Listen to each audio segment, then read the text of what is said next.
Boa noite, meus irmãos.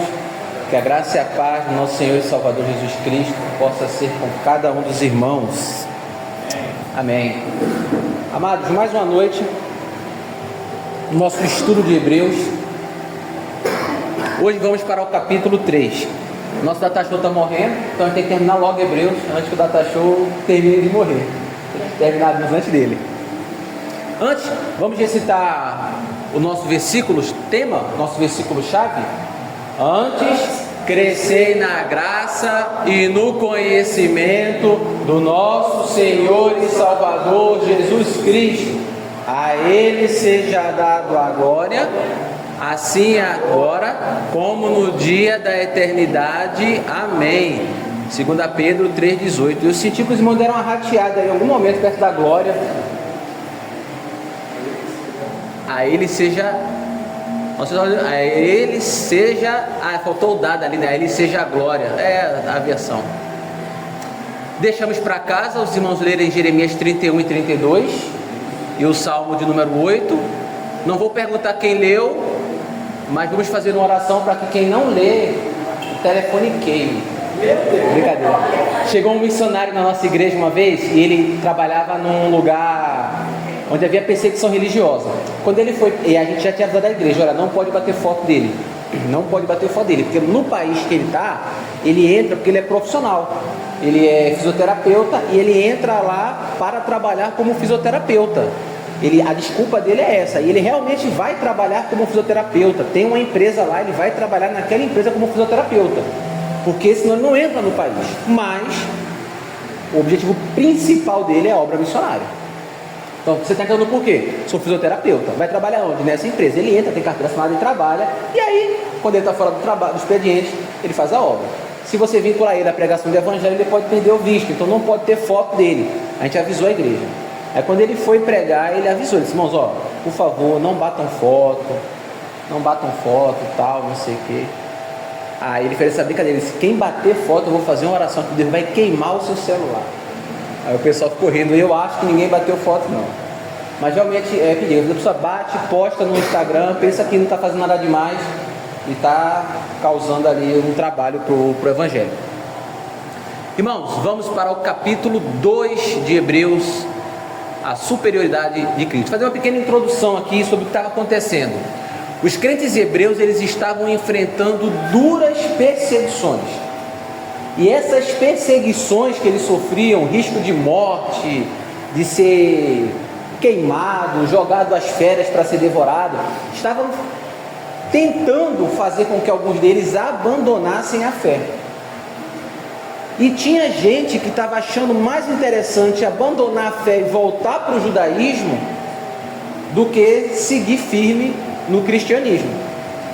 Então o autor aos Hebreus, ele vai tentar mostrar agora no capítulo 2 que isso é um erro, por vários motivos. E um dos motivos que ele vai dar, que é o argumento principal desse capítulo, é que se a lei entregue pelos anjos, se desobedecer essa lei entregue pelos anjos trouxe consequências, desobedecer aquilo que é trazido pelo Filho de Deus vai trazer uma consequência muito maior. Então, essa é basicamente a ideia do capítulo 2. A gente vai dividir esse capítulo 2 em duas partes, tá?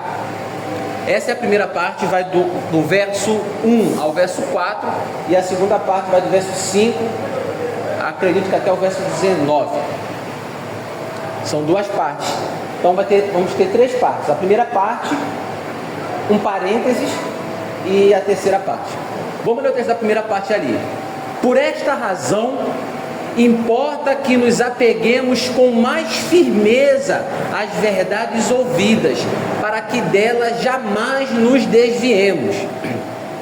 Por esta razão que tudo que a gente concluiu semana passada, que Cristo é superior aos anjos, que Deus começou a falar, que tudo veio de Deus, que partiu de Deus, que Cristo criou todas as coisas, Cristo é superior, que Ele trouxe uma mensagem maior.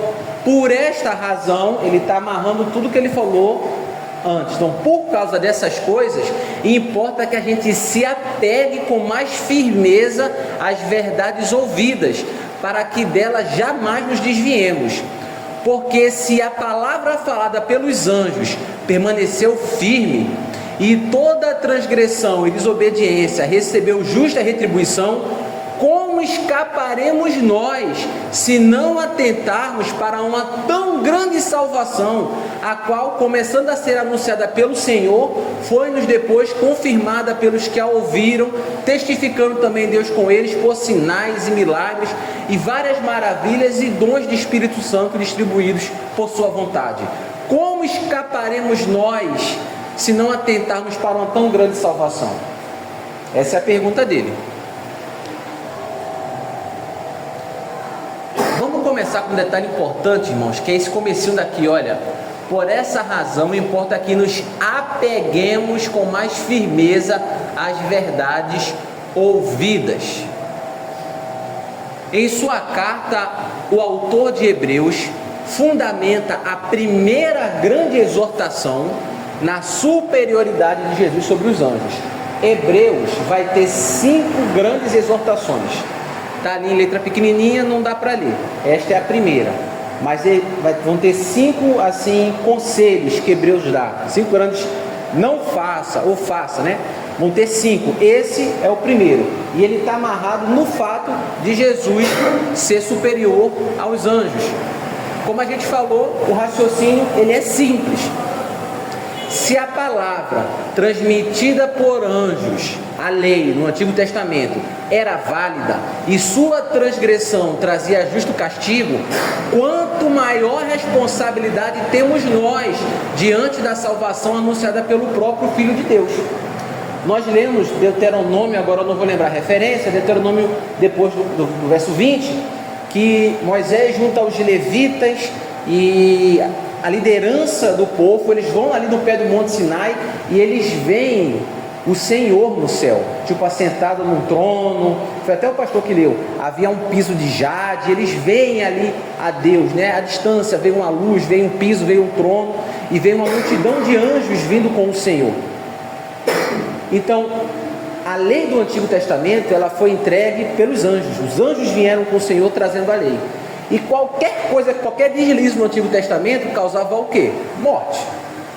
Então, se a lei do Antigo Testamento, trazida por anjos, se um deslize traz morte, o que é que a gente não vai esperar de um deslize por uma mensagem que não foi um anjo que trouxe, mas foi o próprio Deus, foi o próprio Filho dele? Espera-se uma cobrança muito maior. Se a pena por desrespeitar um guarda de trânsito é 1 ano de prisão, a pena por desrespeitar um oficial do exército tem que ser muito maior. A pena por desrespeitar um juiz tem que ser maior. A pena, se esse juiz for do Supremo Tribunal, ela vai crescendo.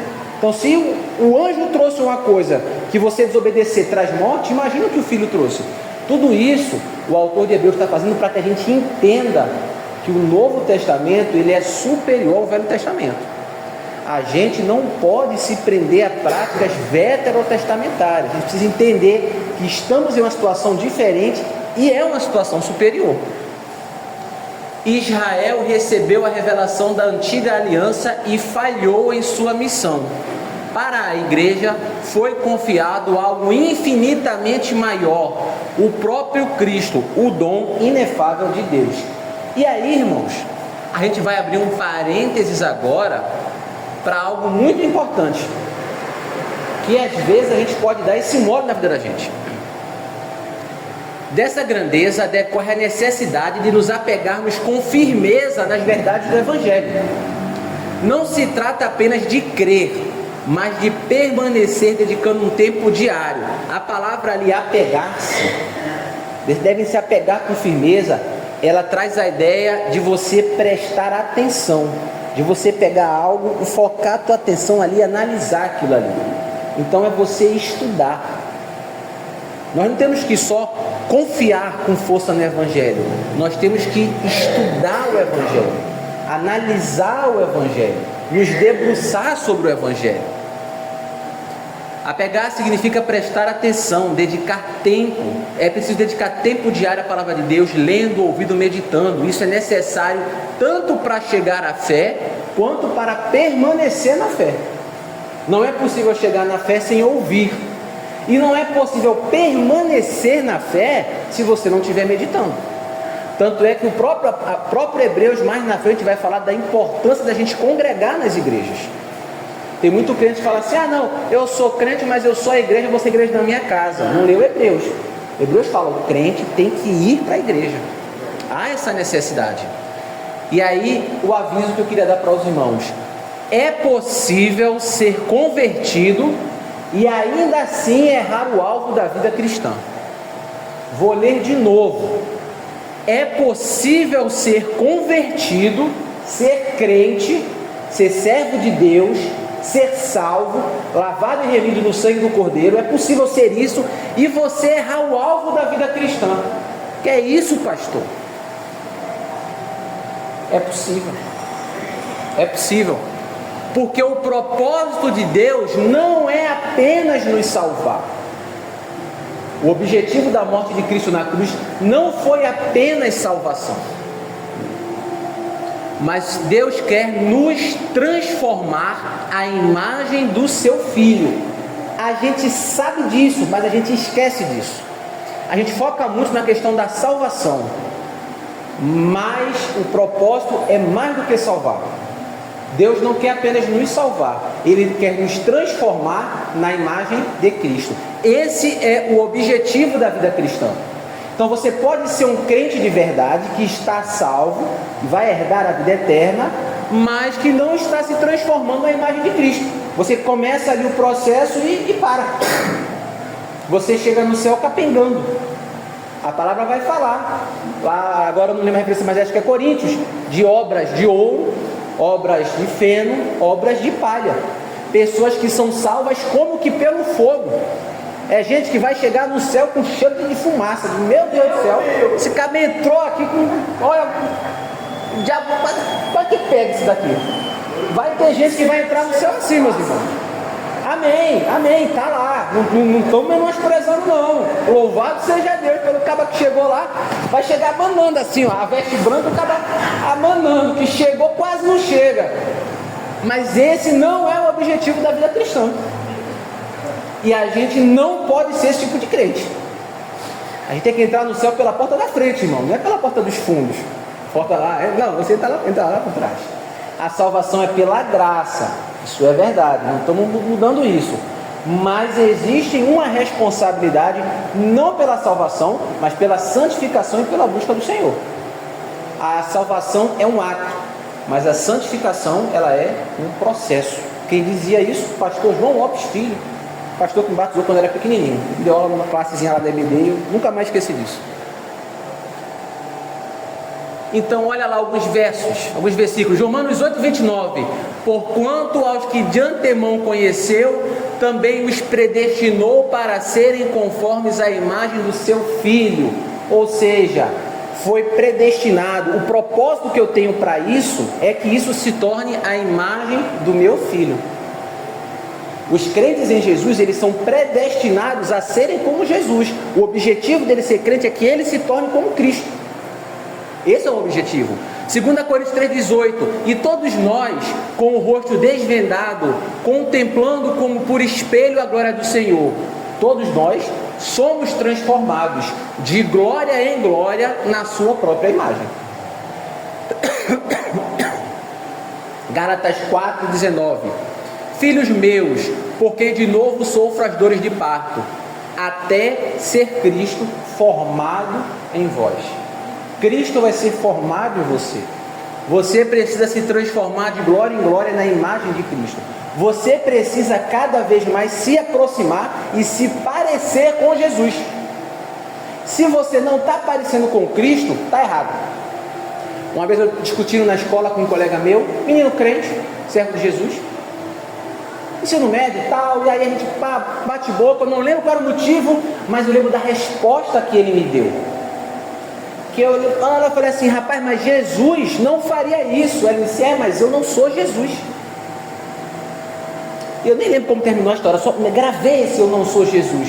Porque eu pensei, não é, mas deveria ser. Eu não falei isso, mas isso veio no meu coração meditando depois. Não é, mas deveria ser. Eu não sou Jesus, mas deveria ser como Ele. Devemos ser como Cristo. É isso que é ser cristão, ser um pequeno Cristo. Esse é o objetivo da vida cristã. Por isso, você pode ser cristão e errar o objetivo da vida cristã. O objetivo não é o céu. O objetivo é ser como Cristo. O céu é um mero detalhe. Na cruz, a gente vai ver agora um detalhe importantíssimo. Na cruz, Cristo conquistou muito mais do que a salvação. A gente cantou, né? Tudo que Jesus conquistou na cruz é direito nosso. Mas o que foi que ele conquistou? A gente pensa muito na salvação. Mas se a gente for ler a Bíblia, tem mais coisa que faz parte do pacote da nova aliança do que somente a salvação. E essas coisas o irmão tem direito. É herança do Senhor. Jesus pagou um preço para que você receba isso. Está lá em Jeremias. Olha lá. Jeremias 31, do 29 ao 33. Depois vamos dar um pulo para o 32, do 40 ao 41. Vou ler aqui. Está ali. Naqueles dias nunca mais dirão: os pais comerão uvas verdes e os dentes dos filhos se embotarão, mas cada um morrerá pela sua iniquidade, e todo homem que comer as uvas verdes, os dentes se embotarão. Porque na antiga aliança era assim: olho por olho, dente por dente, fez, levou, e muitas vezes o castigo do pai era cobrado nos filhos. Mas aqui ele fala: naqueles dias, isso não vai ser mais assim. Eis que vem dias, diz o Senhor, em que eu farei uma nova aliança. Então essa situação é algo para a nova aliança.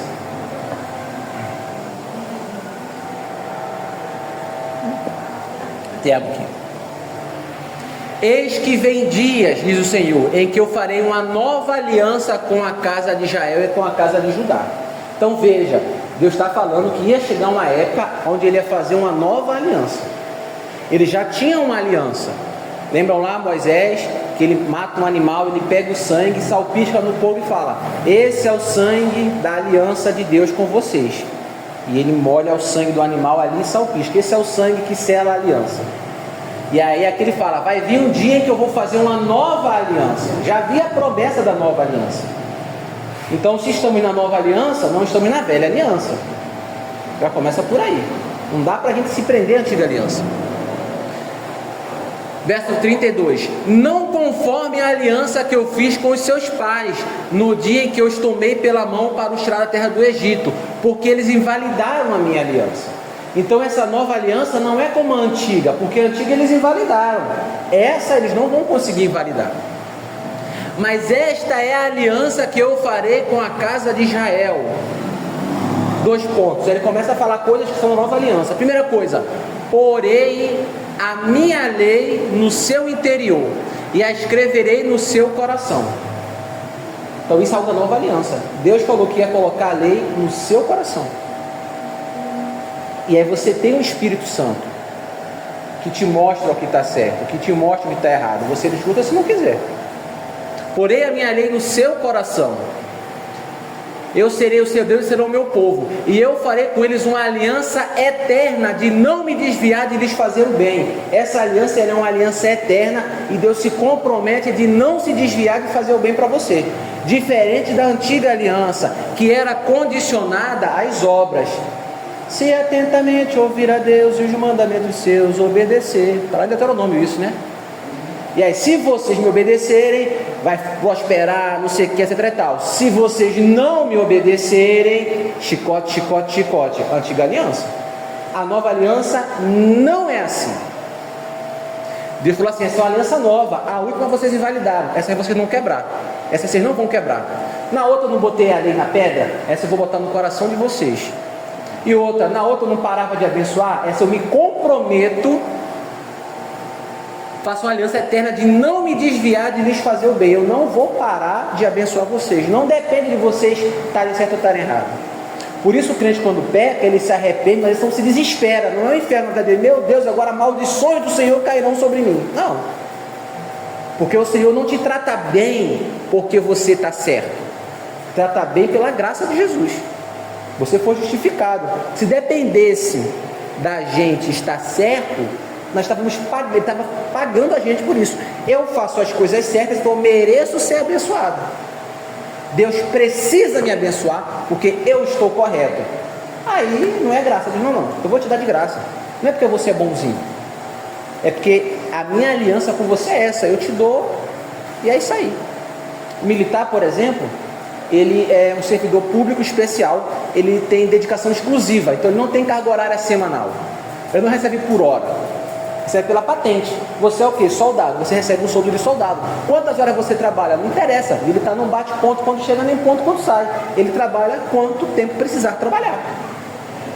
Se ele trabalhar muito, ruim para ele. Quando o militar cai num quartel que trabalha muito, é ruim para ele, porque ele está trabalhando muito para aquele salário. Agora, se ele cai num quartel que trabalha pouco, é bom para ele, que o salário é o mesmo. Trabalhei num quartel que eu trabalhava 98 horas por semana. Horrível. E eu tinha um colega que trabalhava no quartel que todo dia ele ia embora meio-dia. Aí ganhava exatamente o mesmo salário. Bom para ele, ruim para mim. Porque, qual é o acordo? Você é meu e eu te dou isso aqui pelo que você é. Você é cabo? Toma isso aqui por ser cabo, não pelo que você faz. Eu não recebi, militar não recebe pelo que faz, recebe pelo que é.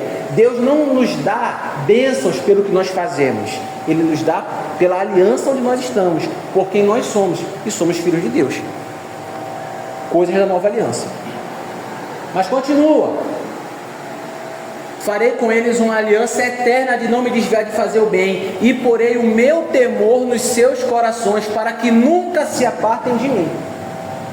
Você nunca vai se apartar de Deus, porque o próprio Deus vai colocar o respeito a Ele, o respeito por Ele no seu coração. Eu porei o meu temor nos seus corações, para que nunca se apartem de mim. Você não vai se afastar de Deus, porque você teme a Deus, porque você respeita a Deus. Você pode até dar umas vaciladas, né? Ali, cometer os deslizes, pode acontecer. Mas o temor do Senhor está no teu coração, te puxa de volta. E quem que garante isso? A nova aliança. A antiga aliança, ela foi quebrada. A nova você não vai conseguir quebrar. Porque o temor do Senhor vai estar dentro do teu coração, te puxando de volta. Daí, a gente não perder a salvação. Porque não depende da gente segurar. Ela faz parte da nova aliança. Por isso que ele disse, é uma aliança nova. A antiga que eu fiz com os pais da gente, eles quebraram a aliança. Semana que vem vai falar sobre Moisés e como o povo desobedeceu a Deus ali em Cades de Barnea, como eles obedeceram a Deus. Passaram 40 anos. Deus fala assim, vocês vão morrer, vão apodrecer, vão ser enterrados. O cadáver de vocês vai apodrecer no deserto e vocês não vão entrar no descanso de Deus. Isso é um símbolo, o descanso é a salvação. Eles quebraram a aliança e não entraram na salvação. Mas a nova aliança, ela não pode ser quebrada, porque ela não depende da gente. Tudo isso faz parte da nova aliança. Deus vai colocar a lei dele no seu coração. Deus promete não parar de cuidar de você. Deus vai colocar o temor dele dentro do seu coração. Tudo isso foi comprado na cruz. Não foi só a salvação, foi a salvação e o material, né, o material de trabalho para que você chegasse lá. É como se Deus assinou a tua carteira e te deu o material para você trabalhar. Aqui, ó, estou te dando a salvação e todo o material que você precisa para trilhar essa jornada. Está tudo no pacote da nova aliança. Não foi só a salvação, foi a salvação, foi colocar a lei dentro de você, foi colocar o temor dentro de você, foi não se apartar de te fazer o bem. E alegrarei-me, porém o meu temor nos seus corações, para que nunca se apartem de mim, e alegrar-me-ei deles, fazendo-lhes bem. Deus vai se alegrar da gente. Deus vai ficar feliz por nós e vai ficar feliz em fazer o bem para a gente. Plantá-lo-eis nesta terra firmemente, com todo o meu coração e com toda a minha alma. E essa terra, que seria Canaã, é o que Deus vai falar do descanso do Senhor. Então veja como a nova aliança, ela é bem diferente da antiga. Alguns pontos aqui, ó. Deus fará uma aliança nova, diferente daquela feita com os pais no êxodo do Egito. A antiga aliança foi invalidada pelo povo, apesar de Deus os haver desposado, né? Deus casa com Israel, e Israel meio que trai o Senhor. Aparece simbolismo lá em Oséias, em Ezequiel 28, com as prostitutas lá, Olá. A lei de Deus não estará mais em tábuas de pedra, mas será posta no interior do povo. Deus escreverá a sua lei no coração, indicando essa transformação. A aliança resultará em um relacionamento íntimo e pessoal. eu serei o seu Deus e eles serão o meu povo. Todos conhecerão o Senhor, desde o menor até o maior, e será uma aliança eterna baseada na fidelidade de Deus, não na fidelidade do homem. Deus promete não se desviar de fazer o bem. Ele colocará o seu temor nos corações do povo para que nunca se apartem dele. Deus se alegrará em fazer bem ao seu povo e ele os plantará firmemente numa terra com todo o seu coração, com toda a sua alma, garantindo segurança e permanência.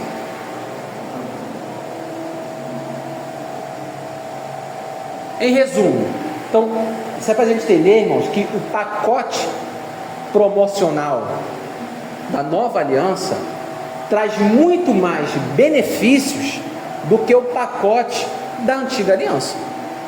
É uma aliança muito melhor, é uma condição muito superior, e a gente chegou depois. Os irmãos lembram da parábola do pessoal que estava trabalhando desde cedo para ganhar um denário, e gente que chegou no finzinho do dia, trabalhou 1 hora só e ganhou a mesma coisa. Aí o pessoal fala, aí o Senhor fala assim, eu estou errado? O dinheiro não é meu? Eu dou para quem eu quiser. Eu acertei contigo o quê?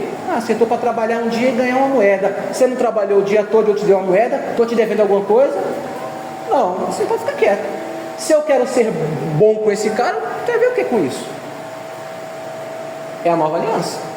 A gente chegou depois do judeu e a gente sentou na janela, recebendo uma aliança que, além da salvação, não depende da nossa fidelidade. Ela vem de Deus.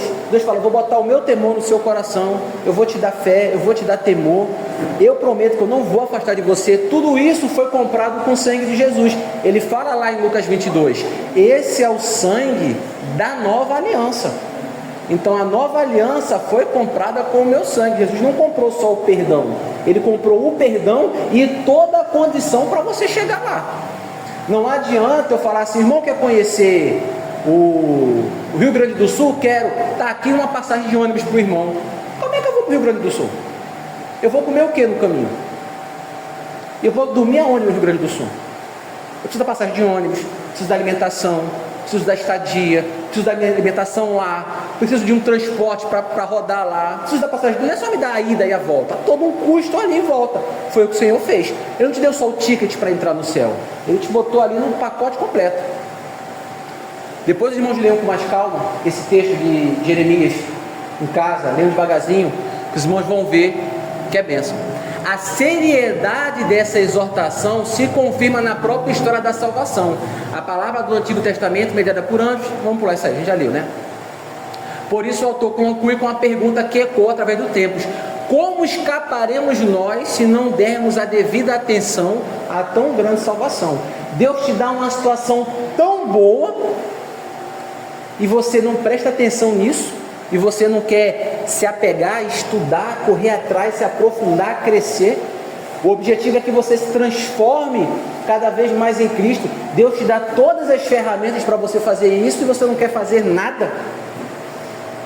Como é que não vai ser a cobrança de Deus? É isso que ele está falando. Aí você agora vai largar isso e voltar para o judaísmo? É o que ele estava aplicando para o povo hebreu. Para a gente a aplicação é outra, que a gente não está querendo voltar para o judaísmo. Mas você agora vai querer voltar para essas práticas judaizantes. Você, por exemplo, vai entrar com uma arca da aliança na tua igreja, que simbolizava a presença de Deus. O Espírito está dentro de você, cara. Você precisa usar esse símbolo.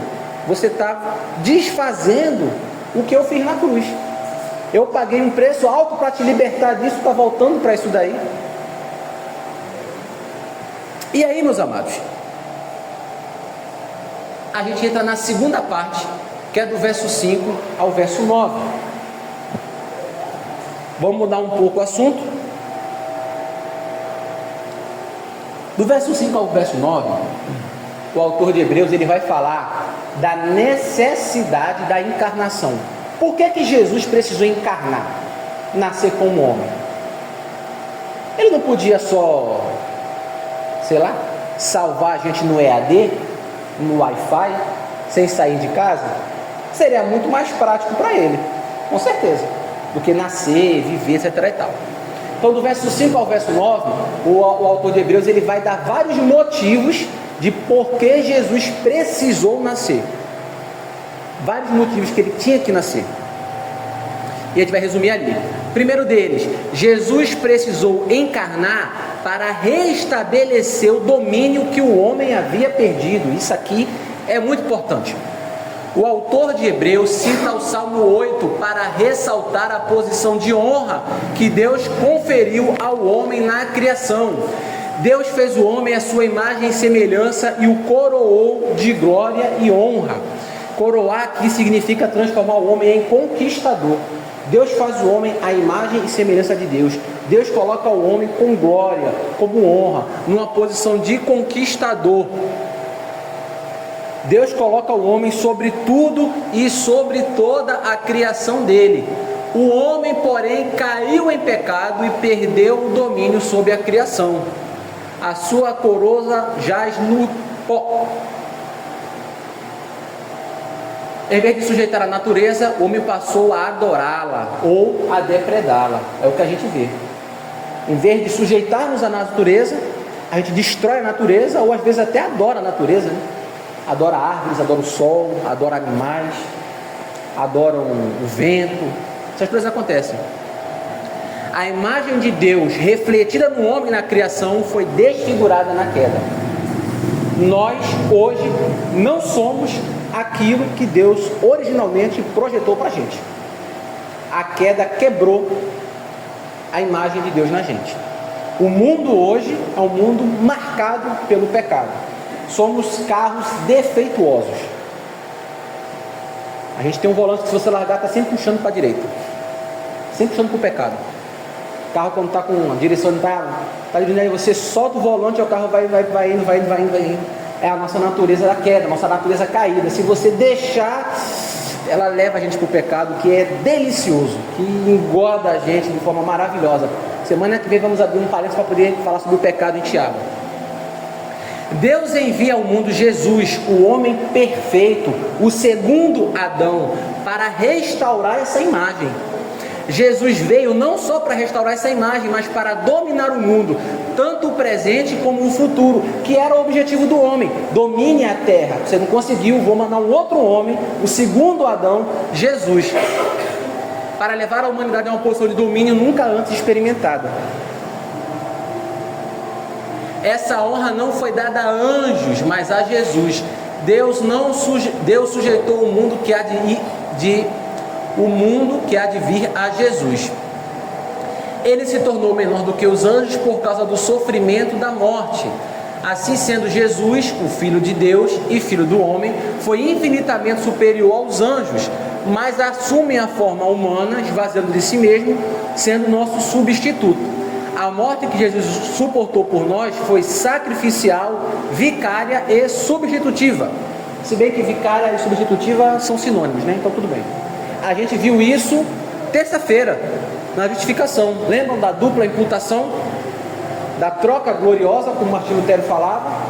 Jesus nos substitui ali na cruz. A gente viu um videozinho sobre isso. Na hora que o rapaz vai subindo a balança, quem substitui ele é Jesus. É um espelho do que realmente aconteceu. O Senhor não vai julgar a gente, Ele vai julgar a gente segundo os méritos de Cristo. Na hora de subir na balança, quem sobe não sou eu, não é você, é Jesus. Cristo precisou nascer para consertar a imagem do homem, para que o ser humano pudesse voltar a ser o que era. Como o ser humano perdeu, quebrou essa imagem que ele tinha de Deus, precisava de um humano para consertar isso, por isso ele precisava nascer.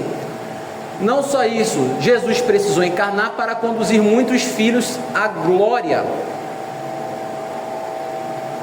Jesus ele é chamado ali no verso 10 de autor da salvação. Isso é verdade.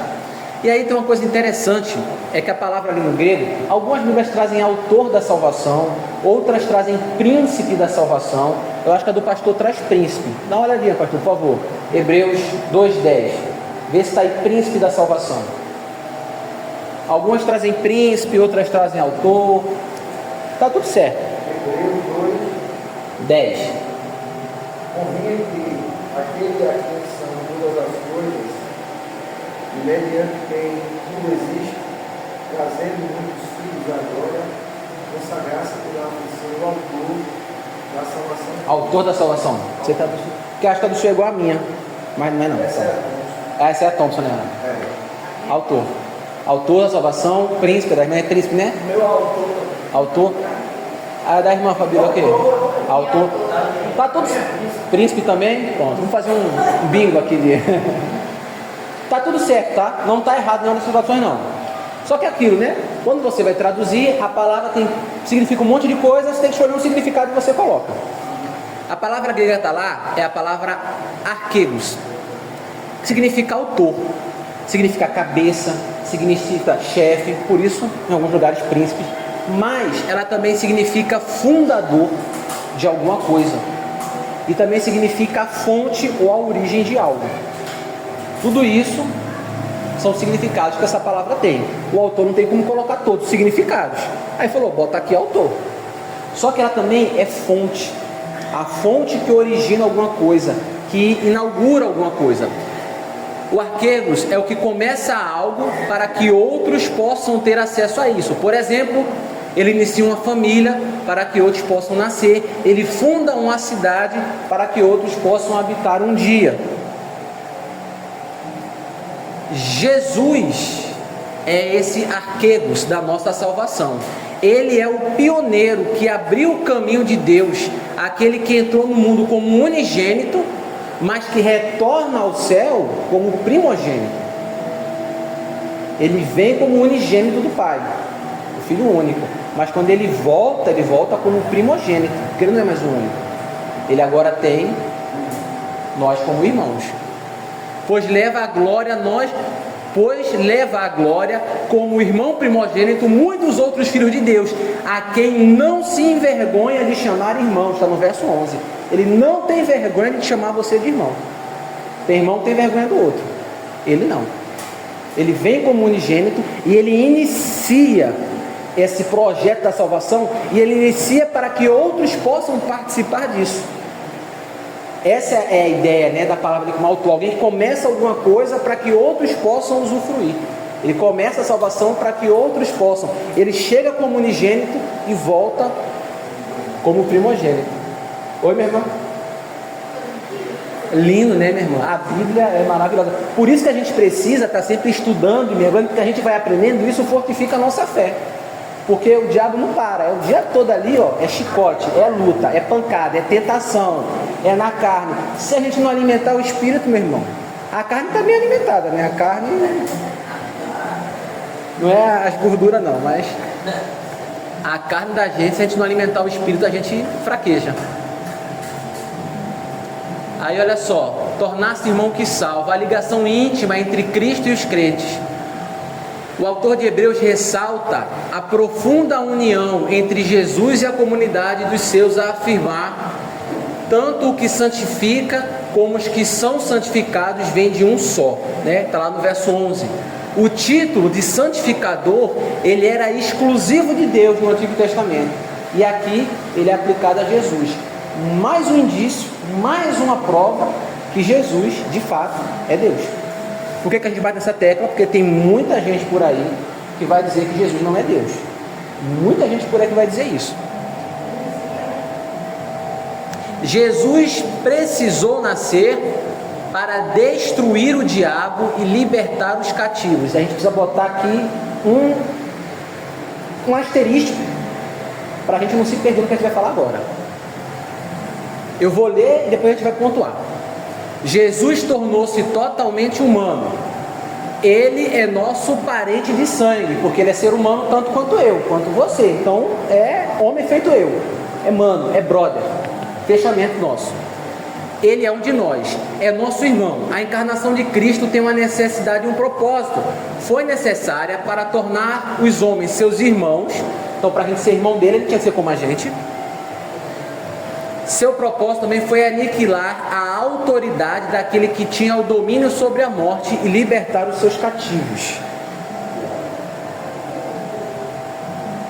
Jesus precisou encarnar para destruir o diabo e libertar os cativos.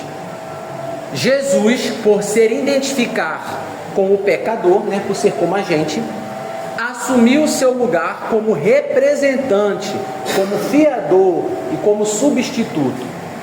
Falamos disso terça-feira. Jesus assume o nosso lugar como substituto, como representante, como fiador. Precisou morrer, pois o salário do pecado é a morte. Mas ao morrer, Jesus matou a morte, pois arrancou o seu aguilhão. Sabe o que é aguilhão? Aguilhão é aquela vara que você usa para fustigar o boi quando você está guiando ele. Você está usando ali um arado, né? O touro começa a sair, você dá aquela cutucada nele e ele volta. Hoje em dia seria tipo a espora do cavaleiro, né? Que você dá ali com a espora para... Exatamente. A morte, ela leva você para onde ela quer com o pecado. A morte monta em cima de você e fala, eu quero para cá, a morte vem para cá, infeliz. É você, ela usa o pecado para te empurrar para onde você quer. O aguilhão da morte é o pecado. É a espora da bota da morte. Jesus, quando morre, arranca isso, ela não tem mais como te cutucar, porque o pecado não domina sobre você. E é importante a gente entender isso, porque ele vem livrar a gente do diabo. Foi o que a gente falou. Mas o diabo tem poder sobre a morte? Quem manda na morte não é Deus? Então, vamos lá.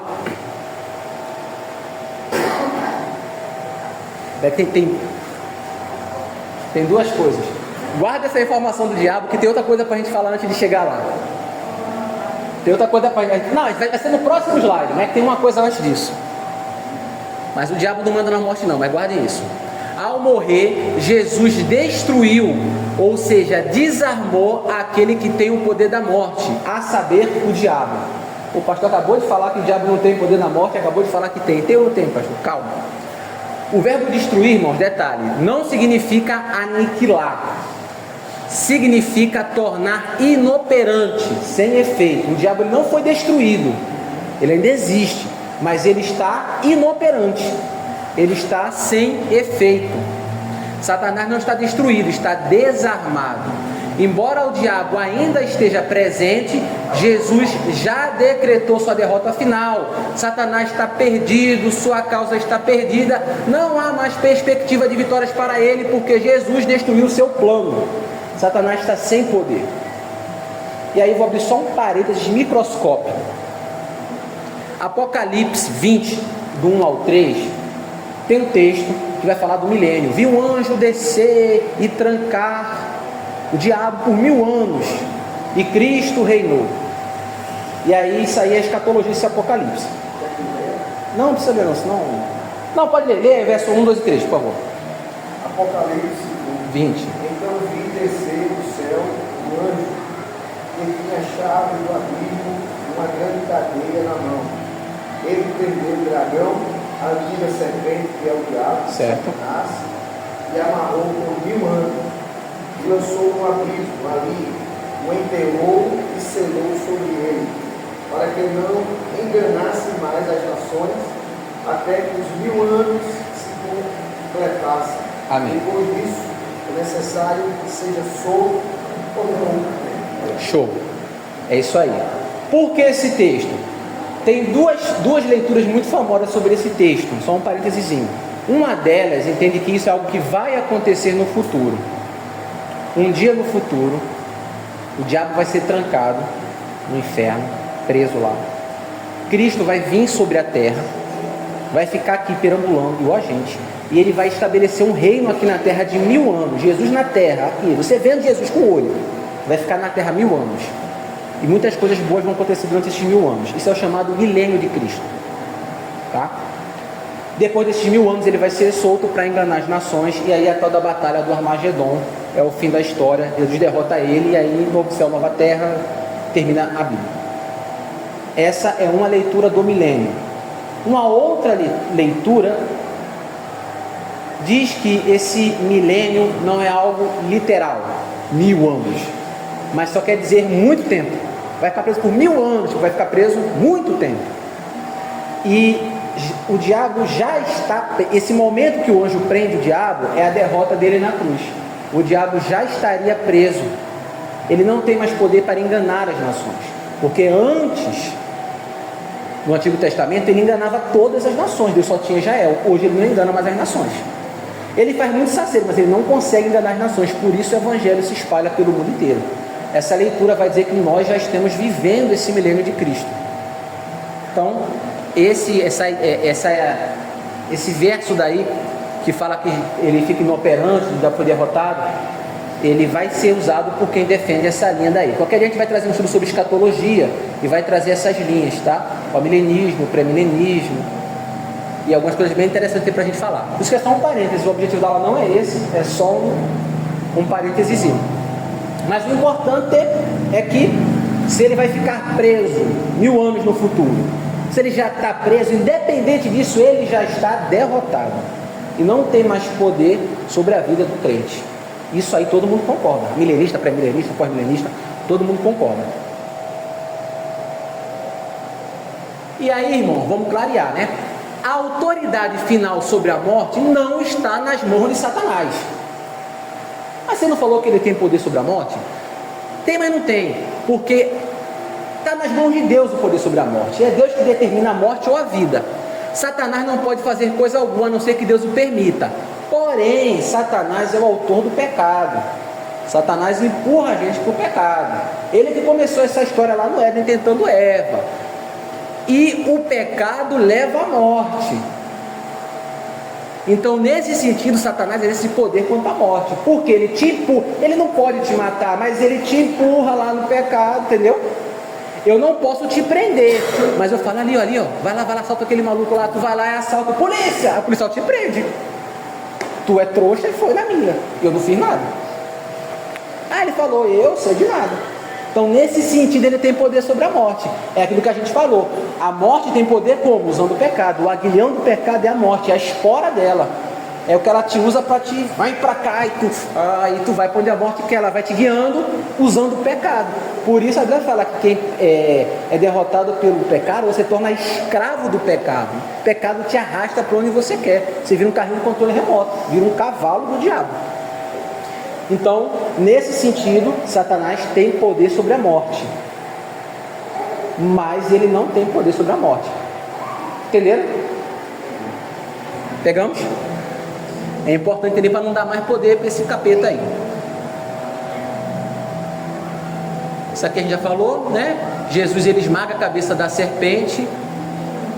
O livro de Apocalipse nos mostra que no fim dos tempos incluirá a destruição final do diabo, de todas as forças contrárias a Deus. Outro motivo da encarnação: Jesus precisou encarnar para ser fiel e misericordioso sumo sacerdote. Jesus não morreu para socorrer anjos caídos, ele morreu para socorrer a descendência de Abraão. E quem é a descendência de Abraão? Não é quem tem o sangue de Abraão, mas como diz a música, quem tem a fé de Abraão. Tem música que a gente tem que... Nem sei se a música toda presta, que eu lembro da letra dela, mas esse pedacinho tá certo. Não vou botar a mão no fogo que eu não lembro da letra, mas...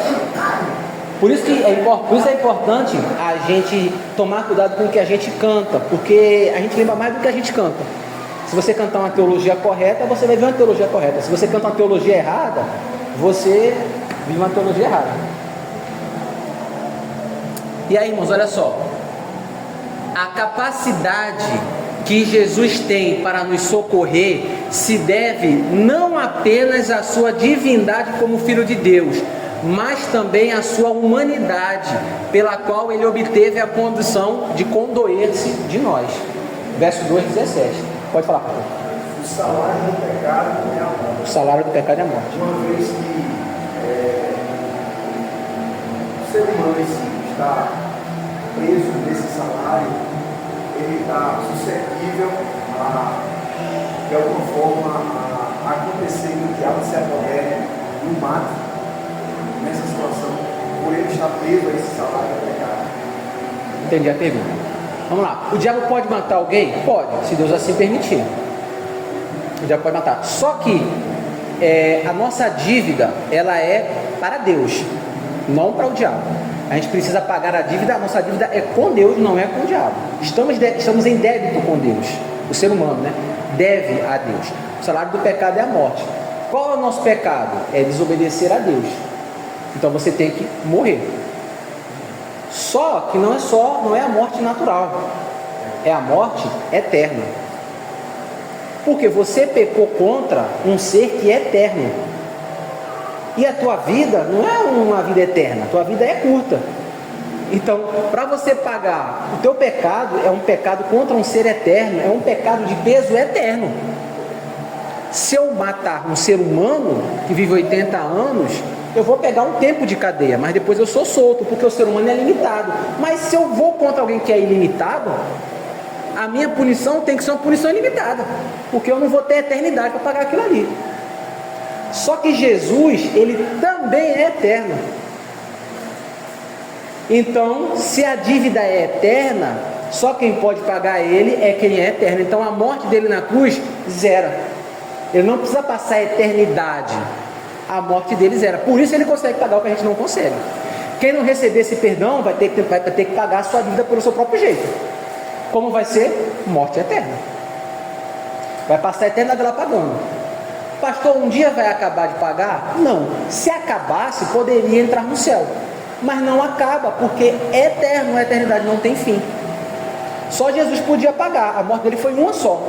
Porque como ele é eterno, aí eterno por eterno cancela, né? Corta, né? Igual na matemática. Se bem que mexer com infinito na matemática é maluquice. Mas é por aí. Então, nós estamos debaixo, quem não está em Cristo está debaixo da maldição, está debaixo da ira de Deus. E você está largado no mundo. O diabo tem poder sobre a pessoa para fazer o que quiser. Só que Deus, ele limita a ação do diabo. Senão, o diabo falava, é o seguinte, quem é crente, eu não posso destruir o crente. Então eu vou matar todo mundo que é meu. Eu matava todo mundo que não fosse crente, do dia para a noite, levava todo mundo para o inferno logo. Pronto. Vou dar chance para esse cara se converter, leva todo mundo para o inferno. Pronto. Quando o crente tiver um filho, fica vendo se o cara vai ou não. Se não for, leva também. Entendeu? Não é assim. Por quê? Porque Deus está no controle. Como a gente viu, ele está no trono, ele segura lá, né? O cordeiro é digno de abrir os selos. Então o diabo ele só pode fazer até onde Deus deixa. Igual no caso de Jó. Então o diabo não pode chegar e matar alguém, a não ser que Deus deixe. O diabo chega lá e fala assim, Senhor, posso matar aquele infeliz? Deus olha assim e fala, pode. Aí o diabo vai, meu amigo. E se Deus autorizou, não tem ninguém que vai segurar o diabo. Porque ele tem autorização de Deus, vai fazer o quê? Então as pessoas pensam assim, não, eu não sou de Deus, mas também não sou de diabo. Você está enganado, meu amigo. Você está debaixo da ira de Deus. Deus é seu inimigo. Ou você é amigo de Deus, ou você é inimigo de Deus. Quem comigo não ajunta, espalha. Então hoje estamos debaixo da paz. É a paz que o pastor Joel falou na terça-feira, né? Cristo nos dá paz. Que paz é essa? É paz, não é de, eu estou em paz. É a paz do bandeira branca. Estamos em paz, não estamos em guerra. Quem não está em paz está debaixo da guerra de Deus. Então quem está no mundo está debaixo da ira de Deus. É uma situação complicada. É que Deus é misericordioso e dá tempo ali para a gente se arrepender. Isso. Jesus, ele nasce como homem e vive como homem. Então ele sente na pele as dificuldades. Então ele consegue se condoer. Porque ele fala, eu senti. Ele pode ser um sumo sacerdote. Porque o sumo sacerdote, qual era a função dele? O povo pecava, ele ia pedir para que Deus perdoasse o pecado do povo. É isso que ele fazia, o sumo sacerdote. O sacerdote fazia isso. O sumo era o principal do sacerdote. Uma vez por ano ele pedia para que Deus perdoasse o pecado do povo. O sacerdote faz isso. Quem é que faz isso hoje? Jesus. Ele fala, Pai, perdoa o pecado dele. E ele é um sacerdote perfeito porque ele consegue sentir a dificuldade, porque ele viveu isso na carne, na pele. Ele sabe o que é ser tentado. Embora ele não tenha sido tentado como nós fomos tentados. A gente vai falar disso. Então, por isso ele precisava encarnar, para ser um sacerdote misericordioso. Está do verso 16 ao verso 18. A gente não está lendo os textos de Hebreus, porque senão não dá tempo.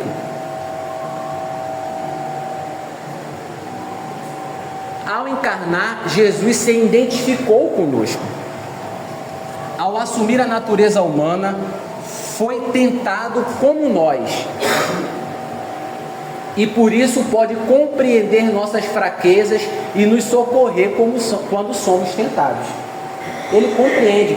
Porque o Pai, ele é onipotente? Ele sabe de tudo, sabe? Mas alguém poderia falar para ele: ah, Deus, é muito fácil tu falar. Ah, eu sei que tu sabe, mas tu não sentiu na pele. Quem queria poder jogar essa pro Pai. Você não sentiu na pele, você é espírito. Eu era de carne, eu sou de carne. Tu não sabe o que é isso. Tu sabe na teoria, tu não sabe na prática. Poderia se levantar esse argumento contra Deus. Aí ele fala: opa. Aqui, ó, Jesus, eu estava lá. Foi na pele. E aí, que argumento tu vai dar para Jesus? Aí quebrou, meu parceiro. Aí quem for, você não tem como discutir com isso. Compensação, ele tem moral para sentir a dor e falar: Pai, perdoa. Ele olha para a gente e fala assim: rapaz, eu entendo a tua dificuldade, eu posso te socorrer, eu posso dar força para suportar isso, porque eu sei como é isso. Porque ele foi tentado como a gente, só que ele não quebrou. Agora tem uma diferença. Jesus era como Adão. Adão não tinha pecado. Antes de Adão pecar, ele não tinha uma natureza que se inclinava para o pecado. Então, quando a serpente joga lá em Eva nele, vem uma tentação externa, não uma tentação interna. Era de fora para dentro. E ele decide dar esse passo. Nós temos uma natureza caída, então quando vem a tentação externa, e a gente mesmo já está dando para sair, entendeu? Jesus, ele foi tentado sim, externamente, não internamente, porque a natureza dele não era caída. Adão tinha essa mesma natureza não caída, só Jesus e Adão experimentaram, Adão e Eva, né? Só Jesus e Adão e Eva experimentaram o que é ser um ser humano completo. A gente, todo mundo já nasceu quebrado, mas Deus vai consertar tudo isso, porque a gente vai ressuscitar e a gente vai ser o que Deus planejou, e ainda vamos ter um corpo glorificado, que é um bônus que não era no tempo de Adão. Diga. Muito bom. As pessoas que estão morrendo sem Cristo, Sim. de certa forma, elas podem argumentar com Deus e dizer assim, por exemplo, no caso dos irmãos que estão na igreja Batista Nova Aliança, eles tiveram acesso a esse entendimento. Mas eu não digo, chegar para mim e dizer: não, Jesus está para mim, é isso, mas de uma maneira muito rasa. Não deu para ele entender de uma forma profunda quem realmente é Jesus. Entendi. Assim, irmãos, o que salva não é a profundidade do nosso conhecimento teológico. Nada do que a gente falou aqui hoje soma em uma gota na salvação de ninguém. Isso é bom porque isso nos dá força, nos fortifica, etc. Então a gente precisa saber que a salvação vem através de Cristo. Romanos, ele vai falar que o que de Deus pode se conhecer, Deus manifestou na natureza. A própria natureza aponta que Deus existe.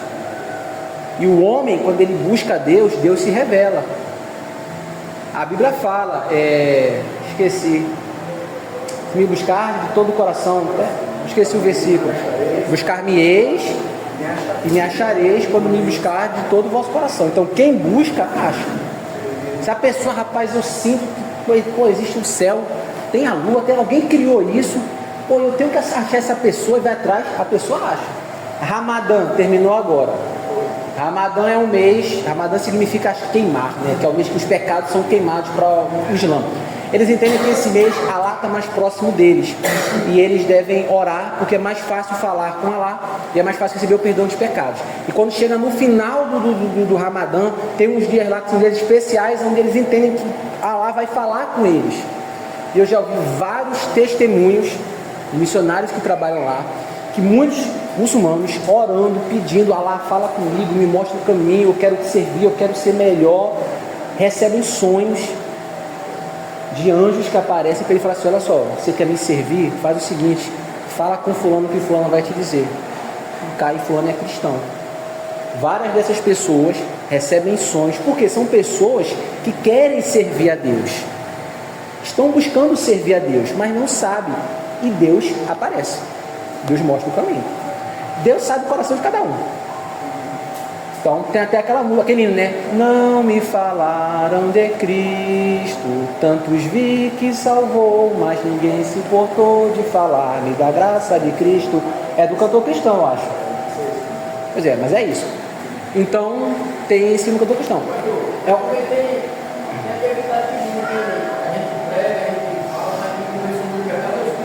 O Espírito Santo trabalha no coração. Isso aí, o Espírito Santo trabalha no coração do homem. E aí, irmãos, a gente vai cair num limbo muito complicado, que é, ao mesmo tempo que a gente vê na Bíblia a soberania de Deus, é Deus que determina, é o Espírito Santo que toca, é Ele que faz a obra, ao mesmo tempo que a Bíblia afirma isso, a Bíblia também afirma que o ser humano é livre, completamente livre para tomar a sua decisão. Aí você fala, como é que ao mesmo tempo ele é livre e Deus é soberano? Não sei, mas é o que a Bíblia fala. Entendeu? É igual Jesus, ele é 100% Deus e 100% homem. Mas pastor, como é que alguém é 100% uma coisa e 100% outra? Porque o café com leite é metade café, metade leite. Não, Jesus não é meio a meio, ele é completamente Deus e completamente homem. Não dá para separar a parte de Deus da parte humana, as partes não se misturam para virar uma coisa nova. Não, ele é homem 100% e é Deus 100%, e isso não faz sentido, mas é assim. Salvação é a mesma coisa, a salvação ela é de Deus, ela vem de Deus, é Deus que toca, é Deus que chama e é Ele que te converte. Mas ao mesmo tempo ele vai falar que você é livre, você tem que abrir a porta e você tem que aceitar. Mas pastor, como é que diz as duas coisas? Meu irmão, eu não sei. Aí é um mistério. Mas faça a sua parte. A Bíblia fala, todo aquele que invocar o nome do Senhor será salvo. Mas pastor, como é que é isso? Como diria um grande teólogo chamado Chicó, eu não sei, só sei que foi assim. É o que está na Bíblia, irmãos. Aí existem explicações, né? Os arminianos vão puxar para um lado que traz mais enfoque na liberdade do homem, mas mexe muito na soberania de Deus. Tem o calvinista que puxa muito para o lado da predestinação e tira um pouco da liberdade humana. São dois extremos, tem os meio termos ali, mas não é um assunto muito claro na Bíblia. Inclusive o assunto de terça-feira vai ser sobre eleição. Tem tudo a ver com essa pergunta dos irmãos. Terça-feira o pastor João vai trazer. Então peguem esse abacaxi de vocês e terça-feira tragam para o pastor Joel, tá? Joga esse abacaxi para outro pastor, não para mim. Tá bom? Vamos seguir. Então, olha, Jesus morreu para socorrer. Ele morreu para ser o sumo sacerdote, porque ele sentiu, e também para poder socorrer os que são tentados. Ao encarnar, Jesus se identificou conosco. Ao assumir a natureza humana, foi testado como nós e por isso pode compreender nossas fraquezas e nos socorrer como estando tentados. E aí, olha só, a palavra socorrer ali, ela dá a ideia de correr em direção a alguém que gritou. Que é bem a nossa cara, né? A gente grita e alguém corre para nos socorrer. É isso que Deus faz. A gente clama e o Senhor vem. Então, se a gente clamar, o Senhor vem.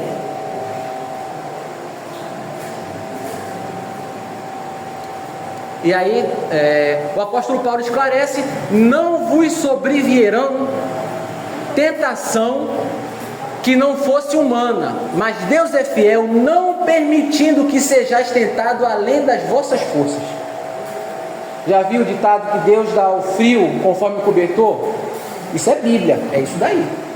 Deus dá o frio conforme o cobertor.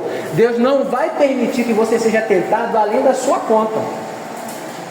Deus olha assim e fala: irmão Jadir gosta de um peixe. Se eu botar 10 peixes ali, ele vai roubar. Então eu vou botar 9, que ele vai lá e vai falar: 9 eu não roubo. Entendeu? É mais ou menos por aí. Não sei quantos peixes precisaria. Nem sei se seria por um peixe. Mas todos nós temos as nossas fraquezas. E Deus não permite, veja, Deus não permite que você seja tentado além da vossa força. Então, se você caiu, é safadeza sua.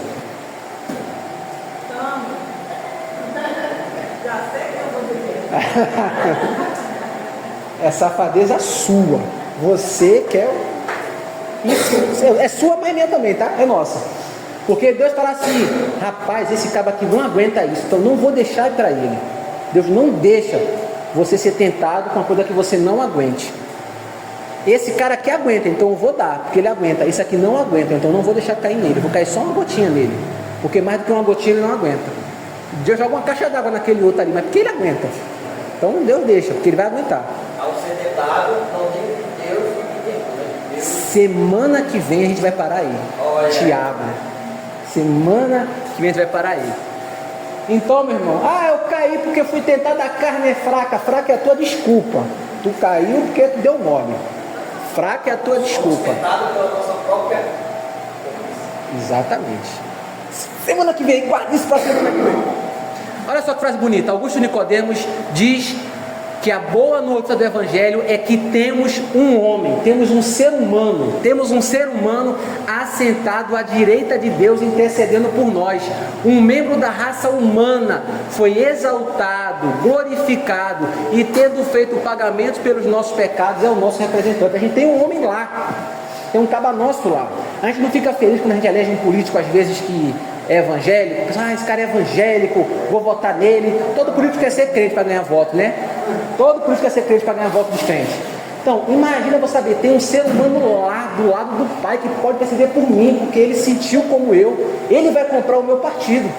Então, a gente tem o melhor dos mediadores. Por isso, ele precisava nascer como homem. Se ele salva a gente lá de cima, não ia ter nada disso. Ele não ia ter sentido, ele não ia ter passado. Agora eu te pergunto, Jesus sendo Deus, sendo eterno, existindo antes do tempo, perfeito, cheio de glória, ele se esvazia a si mesmo para nascer como homem, para ficar limitado no corpo físico, sofre, apanha, é humilhado, é tentado. Como ser humano não pode desfrutar de tudo que a vida tem a oferecer, porque nasceu pobre, limitado tal, e morre lá na cruz tal, para te salvar. Ele precisava ter feito isso? Não precisava. Você valia a pena? Você não valia. Mas ele fez tudo isso daí por amor. E aí, se o anjo que não fez nada só entregou a lei, e se você desse mole com aquela lei, descia o chicote, imagine o que é você dar as costas para tudo isso que Cristo fez. Qual não será o castigo? Esse é o argumento que o autor desenvolve aqui no capítulo 2. Resumo, Jesus precisou encarnar para restabelecer o domínio como havia perdido na queda, conduzir muitos filhos à glória, destruir o diabo e libertar os cativos, ser fiel e misericordioso, sumo sacerdote, socorrer os que são tentados. Considerações, o último slide. Com essa exposição, o autor interpreta para os leitores de Hebreus sua própria situação, concedendo-lhes o auxílio decisivo.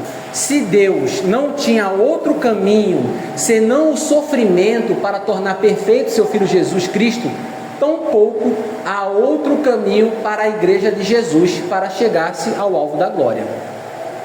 Deus conduziu seu Filho pelo sofrimento para que se tornasse misericordioso e um fiel sumo sacerdote. Não que Jesus não fosse perfeito, né? Mas ele entrando e vivendo, vamos dizer entre aspas, que ele ganha moral para poder falar as coisas. Olha, eu estive lá, eu senti, eu passei. Então ele tem essa moral que ninguém vai fazer o quê? Ele fez, pô. O mesmo objetivo da perfeição de Deus tem em vista para a igreja quando envia sofrimentos. Devemos tornar-nos sacerdotes misericordiosos e fiéis. Jesus sofreu e por causa disso ele pode se compadecer de você. E tu também está sofrendo. Tu passa por luta, tu peca. Então a gente também precisa ser misericordioso e precisamos ser sacerdotes uns pelos outros. A gente não está aqui para ficar puxando a faca para ninguém. A gente tem essa missão de ser cada vez mais parecido com Cristo.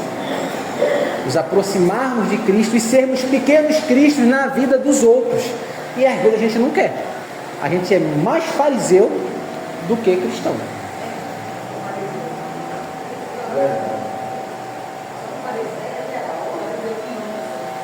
Porém, não estamos sozinhos nesse itinerário. Através do sofrimento para a glória, a aprovação da fé nas dificuldades da nossa existência terrena não se alicerça sobre a nossa fidelidade ou sobre as nossas forças e capacidades humanas. Não dependemos de nós somente. Pelo contrário, temos ao nosso lado, de modo invisível, mas real, o Filho de Deus. Ele não está longe, mas bem perto. Junto dele estamos protegidos. No meio de toda a tribulação, ele tem condições de nos ajudar a qualquer momento. Então, a luta é grande, mas Cristo está conosco, nos dando condições para nos ajudar. Para casa, semana que vem, ler o capítulo 3 de Hebreus, tentaremos trabalhar o capítulo todo, ler Números 13 e 14, vai contar sobre a história do pecado de Cades de Barneia, que é aquela situação quando eles estão para entrar na terra prometida. Ah, pastor, eu já sei de cor já esse texto, eu não vou ler não, porque eu já sei de cor. Vai nessa. Lá no início da aula, tem que ler, tem que estudar. E ler Tiago 1, do 14 ao 15, o texto que o irmão já disse, citou várias vezes na aula. Leiam esse texto para a semana que vem, que vai ser muito útil para a gente. Irmãos, antes de encerrar, eu vou trazer aqui 3 livros que eu tenho usado como bibliografia. Eu já tinha citado no início que isso aqui, irmãos, eu não estou tirando da minha cabeça, para a pessoa falar, nossa, como o pastor Adriel é um giro inteligente. Nada disso eu estou inventando. Não fui eu que dormi, caracas, entendi. Não é assim, tá? Não saiu de mim. Então, existem bibliografias que a gente consulta, a gente lê, a gente aprende e ajuda a trazer para a igreja. E nem pense que no seminário você aprende tudo e sai do seminário vazando poder e glória. Não é assim. Queria que fosse, mas não é. Então tem esses 3 livros, todos os 3, quem quiser comprar um dia para estudar, para saber mais, são livros muito bons, tá? Todos eles estão na casa de 50 a 60 reais no Mercado Livre. O primeiro ali é o comentário expositivo da Agnus, Hebreus, a superioridade de Cristo, é do pastor Hernandes Dias Lopes, pastor famoso, lá da Presbiteriana, muito bom. O segundo é o Carta aos Hebreus, no comentário bíblico Esperança. Esse comentário Esperança é maravilhoso, muito bom. Esse e do Hernandes Dias Lopes, os dois são muito bons. Esse aqui é do Fritz Laubach. E o terceiro é o Hebreus, introdução e comentário do Donald Gucci. É Gucci o nome dele? Não sei falar. É isso aí mesmo, da Vida Nova. 3 livros, os irmãos, se quiser, depois, pastor. Porque assim, a gente traz aqui, irmãos, mas tem muita coisa que a gente não fala, tem coisa que a gente pula. Então, se não depois quiser estudar mais. Só um detalhe. Esse azul é muito bom. Muito bom, muito técnico. Vai ali esmiuçar demais. Muito bom. O do Hernandes Dias Lopes, ele é muito bom também, mas ele é mais fácil de ler. Inclusive, às vezes, ele cita o azul. Às vezes ele fica, como fala o livro azul, aí às vezes ele cita. Então, se o irmão for comprar um só, pastor, eu quero comprar, você vai comprar um. Vai ali no do Hernandes Dias Lopes, que é mais fácil de ler. Mais fácil do irmão ler. Oi? É mais fácil de explicar e tal. Mas realmente tem coisa que só tem aqui que não tem no outro. Os 3 são bons, não precisa comprar. Só estou falando a nível de curiosidade. Quem quiser um material, quem quiser pesquisar mais. E é isso aí. Amados, alguém tem alguma pergunta? Se não, vou pedir para o pastor orar para que a gente possa encerrar.